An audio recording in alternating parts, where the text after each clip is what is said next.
King of the Silver Spurs hails the most amazing man ever to ride the prairies of the early West, Hopalong Cassidy. This famous hero thrills his 60 million fans with action and dangerous adventure. In the role of Hopalong Cassidy is the popular star of the motion picture series, William Boyd. And now, another exciting story of the early West, The Mystery at Three Oaks.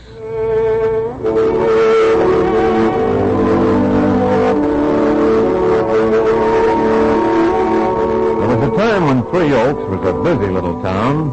That was when the White Lady Gold Mine was pouring out its wealth to those who bent their backs and took it from the bosom of Mother Earth. But the mine simmered out and the town went back to normal. The only business that flourished was the Black Deuce Bar and Dance Hall run by Hank Butler. A stranger has just entered the Black Deuce asking for Butler. Luke said you wanted to talk to me, stranger. Your name Hank Butler? That's right. State your business. Well, I guess you're the man I want. I'm Jim Acorn of the Tyrell Investment and Mining Corporation in Denver. Huh?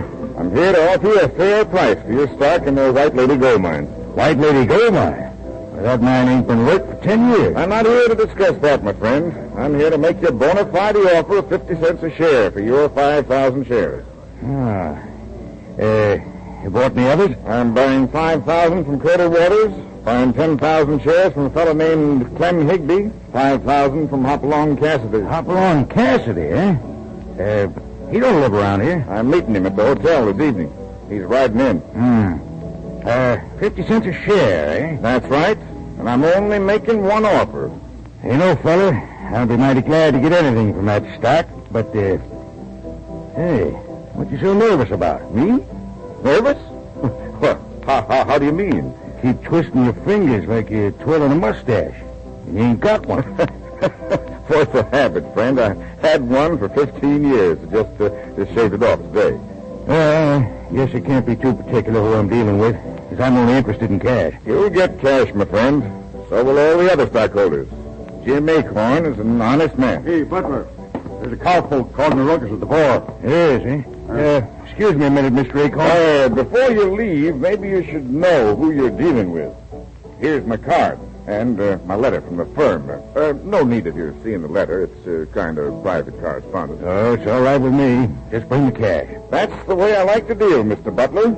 I'm going over to the hotel now. Clean up and get out to Clem Higby's ranch before dark. You'll be open tonight? Sure. See you then. I'll be here. Boss, he forgot his letter. Get your hands off that letter. I'm the one that's going to read it. James Acorn, Esquire. Buy every share available of White Lady Mine. We'll pay $2 a share, but only offer that as a last resort. Signed Tyrell Investment Company, Denver. Boy, that crawling horn toad. What's wrong, boss? Playing me for a sucker, eh? I'll show that dude a thing or two. I'm beating him out to Clem Higby's, buying his shares for 50 cents, and I'll collect $2. Yeah, they got to get up early to beat you. Yeah, Luke. Yeah? Trail that dude. Don't let him out of your sight. No matter what happens, keep him from seeing Clem Higby. I'll get there first and buy his stock. Yeah, but somebody said Hopalong Cassidy was riding into town. Oh, you cowering coyote. I ain't afraid of no man. That includes Cassidy. He may be quick with a 6-gun, but I'm quicker under my hat. Yeah, boss. All right, get out of here. Do as you're told. I'll handle this Cassidy like he's never been handled before.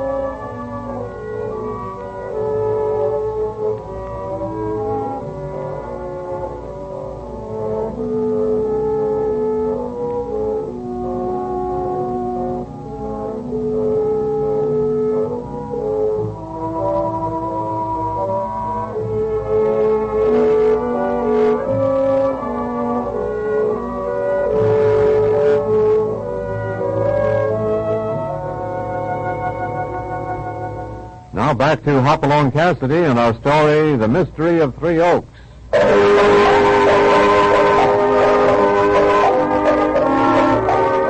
Hopalong and his pal are riding into Three Oaks to meet a man named Acorn who wants to buy some shares of stock from Hoppy.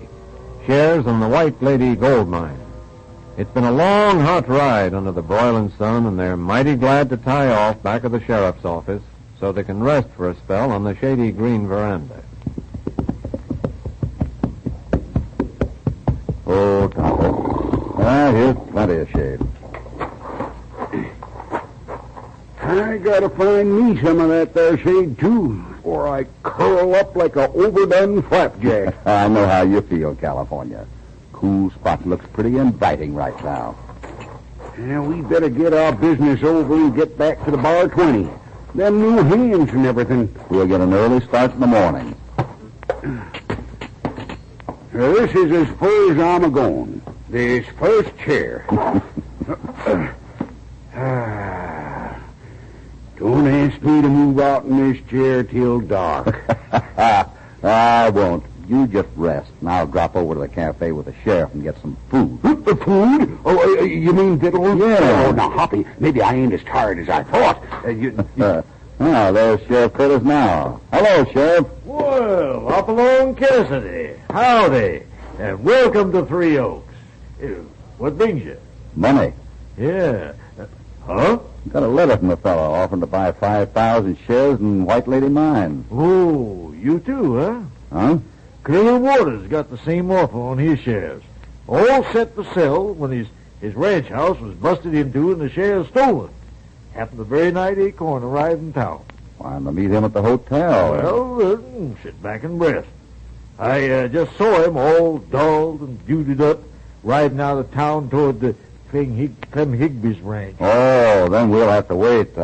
Hey, you saddle bum, get off this porch. Well, why, You man hands want to sleep, get on from the black dude. I'll get. Oh, doggone it, I'm California. I don't care if you're the real friend. Now, get out. Well, what's so darn funny, Hoppy? Oh, that's California, and you're riding off of the place, Sheriff. My pal of years standing. It is? Sure. Well, doggone it, California. I didn't recognize you. Concern a fine howdy-do. You stand there letting him insult me. Oh, forget it, California. There's nothing wrong with you that a plate of beans won't fix up. You know, Hoppy, I'm doggone glad you come when you did. With so much money changing hands around here, well, anything's apt to happen. Well, that's all well and good, but we'll be a darn sight more help to you with a full stomach than we will us starving to death. The only thing that interests me, Sheriff, outside of food, is meeting this fellow who's willing to pay for stock in a mine that's full of shale and rock.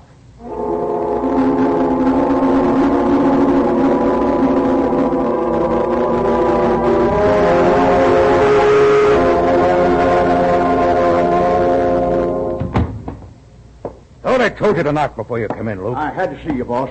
Now, don't get to jumping over the traces when I tell you what happened. What happened? Well, like you told me, I trailed this dude till it got dark. Then he turned off the trail to Higby's ranch, and I lost him. Well, as long as no harm's done. Oh, you got there first, eh? And I got the 10,000 shares from Higby. Good. And at 50 cents, too. And of course, didn't have no time to argue, so I just gave him $1 straight. $10,000. Great. And you get $2 a share. I'd like to see this dude's face when he finds out you outfoxed him. So would I. Huh? What do you mean, boss? Nothing. Keep your lips sewed up about tonight. You don't have to tell me that. Look here, Luke. Let me tell you one thing. Uh-oh. Sounds like trouble out front. It's a sheriff with a couple of cowpokes. Yeah, let me take a squint. Hank, it's Cassidy. So? Yeah, I got a gift. You do your own entertaining. I got other plans somewhere else.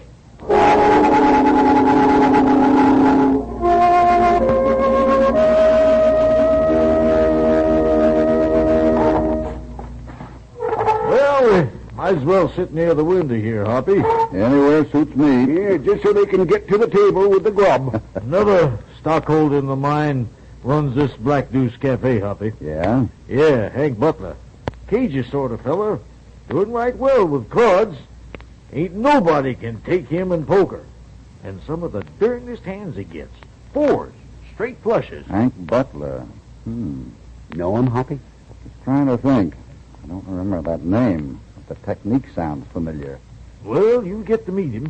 He's coming over this way. Oh, there ain't no card players here at this table. Oh, welcome to the Black Deuce Cafe, gentlemen. This here's Hopalong Cassidy and California Carlson, Hank. How do you do, gentlemen? Hi. Howdy. Yeah, the grub is on the house. Order up. Well, now, that's right. I see you, feller. And what brings you to a fair city, Cassidy? Oh, thought I'd sell a few shares in the White Lady mine. Oh, good. Particular about who you sell to? Not especially. Why? I'm buying them up. 50 cents a share, all you can get. Oh, you're buying them too, huh? All's fair in business, gentlemen. Well, I'd made an appointment with a fellow by the name of Acorn. And... That dude who rode out the Higby's He ranch. did. Well, he's too late. I bought 10,000 shares from Higby myself today. That leaves Mr. Acorn high and dry. I'm a businessman, Cassidy. You also play a little poker, I hear. What do you mean by that? Now, wait a minute, Hank. No high-handed stuff here. I can handle this, Sheriff. You know, Butler, you couldn't buy one share from me at any price. And I'm riding out to Higby's to find out how you got those 10,000 shares from him.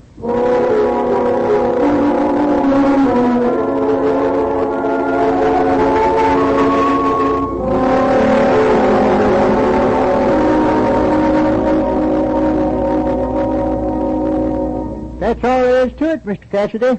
Butler got here first and paid me $1 share, so I sold him. What did Acorn say about it? Well, guess he's kind of mad, but he only offered 50 cents. Of course, I can see why you made money on him. Hank's a nice feller. Told me to drop into the Black Deuce tonight, and everything's on the house. Did he offer to play a little poker?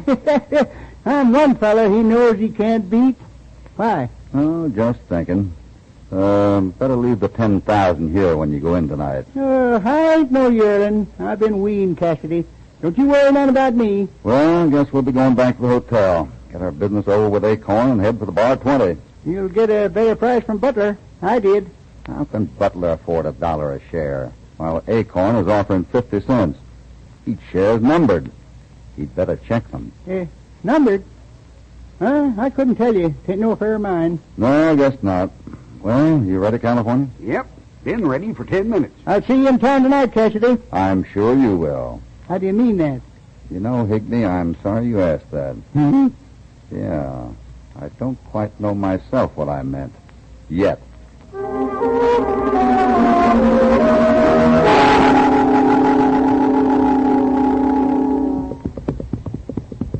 Well, darn, Hoppy, you done all you could to keep that bull-headed Higbee from going in town tonight. Yeah. California, how did Butler know Higbee had 10,000 shares? And why would he pay $1 a share? Well, he figured he could get it back from him. It could be that Acorn and Butler are in cahoots on this. Yeah, but it don't make sense. Butler ain't paying for something that ain't no good.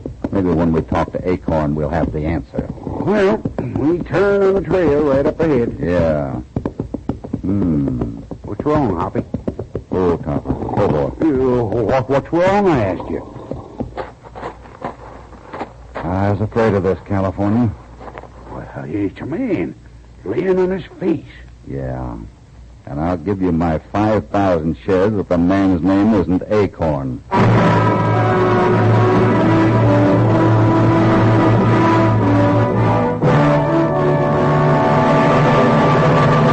Before we continue, here is a word from your announcer.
back to Hopalong Cassidy and our story, The Mystery of Three Oaks.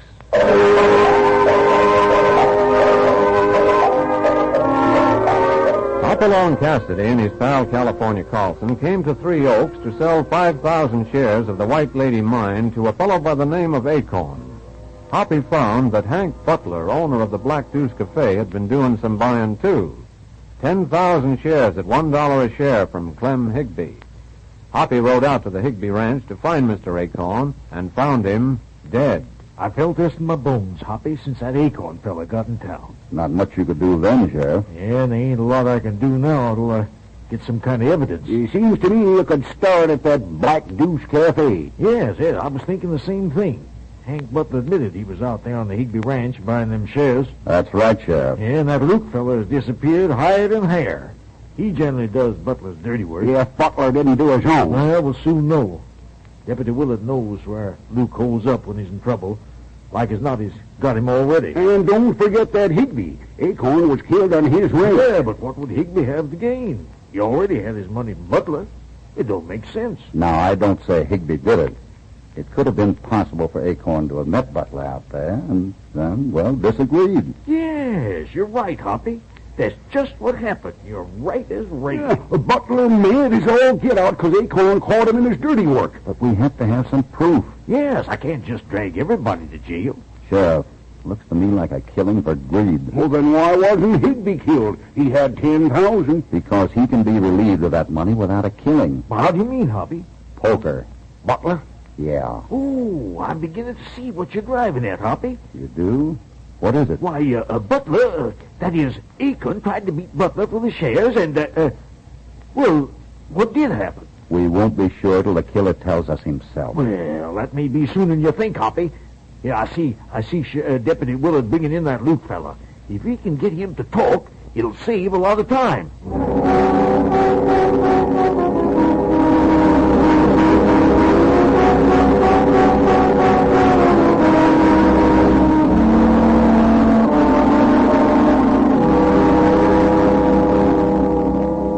It ain't gonna do you one bit of good, Luke, to say that you wasn't around Higby's place. You was seen riding out that way just after this Acorn fellow left. There ain't no law against my riding that way. There's a law against killing a man. You got any proof I killed him? Not this minute, but I'll get the proof. I weren't the only one who was out there. Butler? You don't see me with no shares, do you? Oh, you've been doing Butler's dirty work. Well, when you get more proof, look me up. Well, I won't have to look far. But you'll be resting your bones in the cell. Come on, Luke, get moving.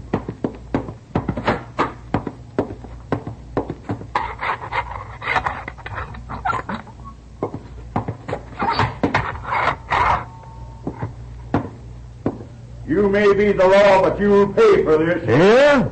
Well, suppose you tell me why you was found hiding out on that old spit of yours. I wasn't hiding. I was rounding up a few strays. Yeah, well, the only thing wrong with that story is it was dark. And you ain't had a head of beef on that spread for 5 years. Oh, here you are, Sheriff. Yep, I got that Luke hog-tied in the cell. You're doing good place for him. Just came from the hotel. Got my wire. Wire? Yeah. When I left the bar 20, I wired the marshal at Denver. Here's the answer. See a lot of help. Does it tell us for sure who the killer is? No, but it gives us a pretty good idea. Here's what it says. No such investment company as Tyro. Address given was residence of sharper called George Watts. Unable to locate. Ooh, well, doggone it. Maybe the fellow Acorn was really Watts. No doubt about it, California. Well, I'm only interested in who done the killing. And I think I got him right back there in that cell. That's Luke. Yeah, you're forgetting about Butler? No, I ain't. You know, Hoppy, I think I'll try a little of that fancy stuff on this Butler. Fancy? Yeah, tell him that Luke's been talking.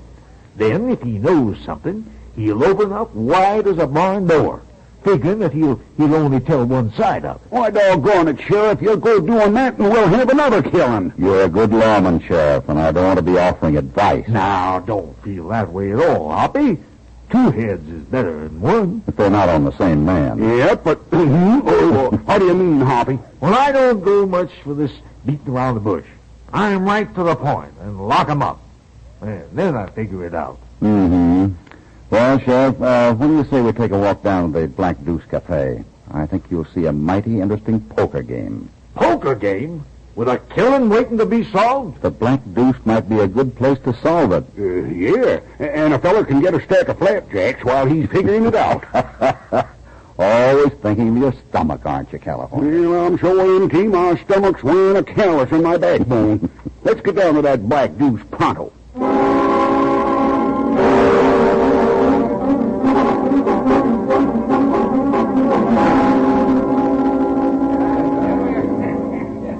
Don't look like the bar's doing much business. No, everybody's standing around that table in the back. Must be something big. Probably $10,000. Oh, you think so? You mean that Higby's fool enough to play with that shopper? Some fellers ain't got even horse hands. Let's move up there, Sheriff, where we can watch this game. Hey, not too close, Hoppy.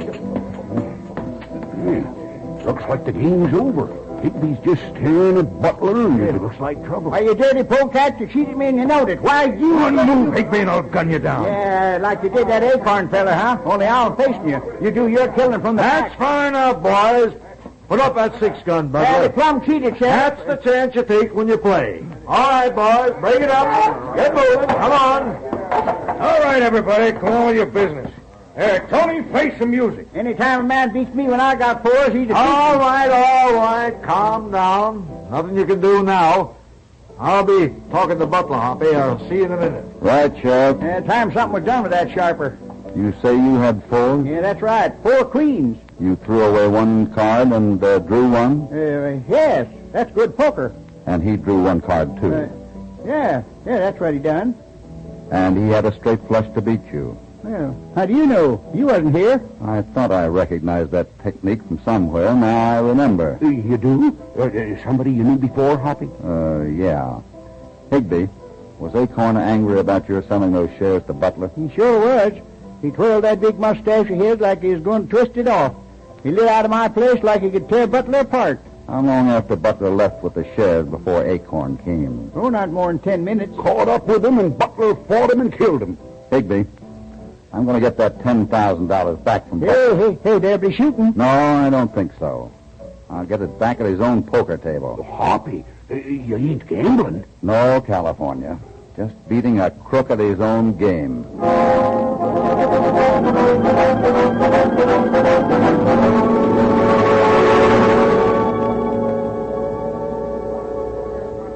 You ain't gonna be like that yellow friend of yours and snivel if you lose. Nope, deal the card. Me deal? Sure. Let's make it one-handed draw. Stakes? The sky. Kings are better to open. Right? Getting warm in here, Sheriff.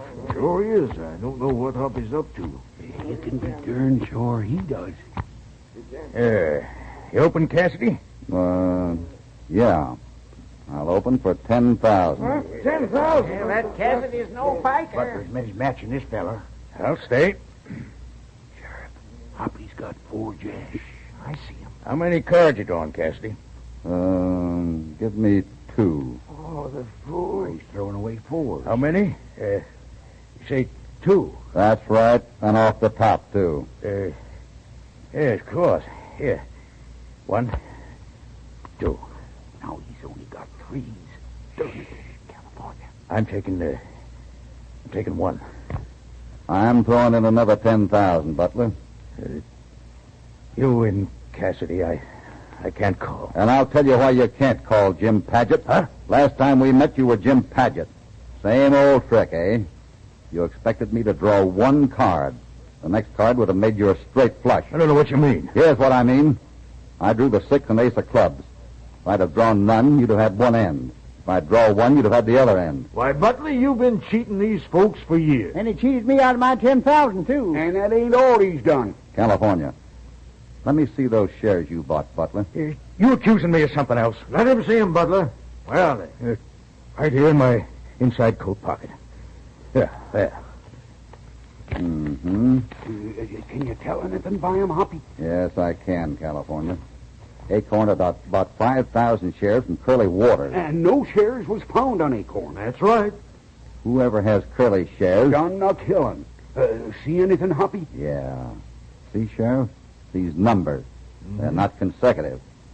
They're from two different owners. Well, now, that's something we can use for proof. Come on, Butler. Luke's getting lonesome, boy. Just a minute, Sheriff. We forgot something. Here, Higby. Here's the $10,000 you lost to Butler. Well, thanks a lot, Hoppy. If it hadn't been for you. That makes you square with Butler. It sure does, Hoppy. I'm all square. No, Higby. You aren't square. Huh? Not till you're hanging on the end of a rope for killing Jim Acorn.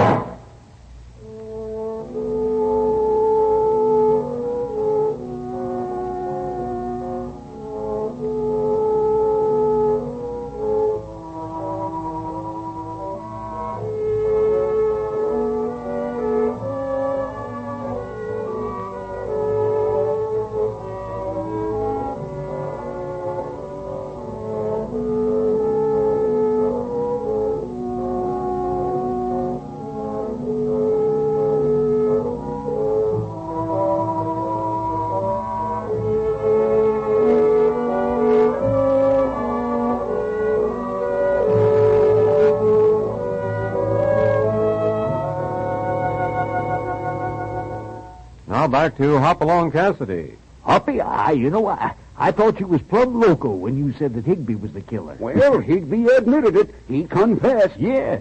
And when them numbers wasn't consecutive, Higby knew that he'd got them shares he stole from Curly Waters mixed with his own that he sold to Butler. Numbers? Sure. Them numbers on the shares. Those numbers weren't different, Sheriff. What? There weren't any share numbers. Those were the surveyor figures on the location of the mine. Why, Hoppy, you tricked him. Acorn and Higby had planned this whole thing to unload worthless stock. They knew if the word got around that a big company was buying up the stock, Hank Butler would try to beat them to it. But Higby got greedy when he had the cash in his pocket. Well, darned if I can figure whose side you're on, Hoppy. Me neither. A minute ago, you was risking your neck and our money playing poker with Butler just to get Higby's $10,000 back, when all along you knew he was a murderer. That's because I can't stand to see anyone deliberately cheated. And then the sight of me must be tearing your heart out. Huh? I know what's coming. Because every minute we waste standing here jabbering is just cheating me out of more of that barbecued steer back at the bar 20. You see, Sheriff, the only thing that's really close to California's heart is that big, hungry stomach of his.